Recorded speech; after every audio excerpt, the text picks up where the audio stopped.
Hello viewers, মাই smart Bangla YouTube চ্যানেলে স্বাগত। আমি সৌমেন।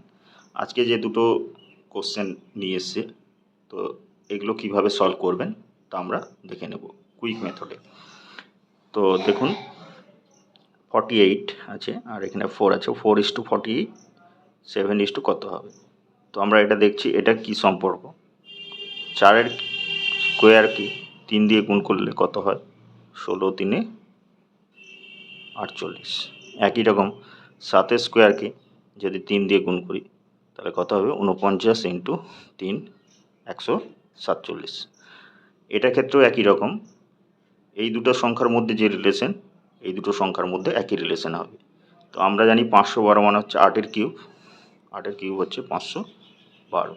এবার 8-এর পরের সংখ্যাটা কত?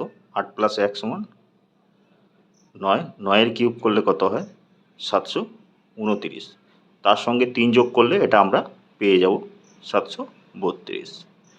তো এই সংখ্যাটার ক্ষেত্রে একই রকম। 1331 মানে কি? আমরা জানি 11-এর কিউব।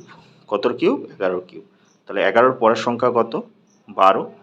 তার কিউব করব, তার সঙ্গে 3 যোগ করব, এইটার মতনই। তাহলে 12-এর কিউব করলে কত হয়? 12-এর কিউব করলে হয় 1728। তার সঙ্গে 3 যোগ করব, কত হবে? 1731। অ্যান্সার হবে অপশন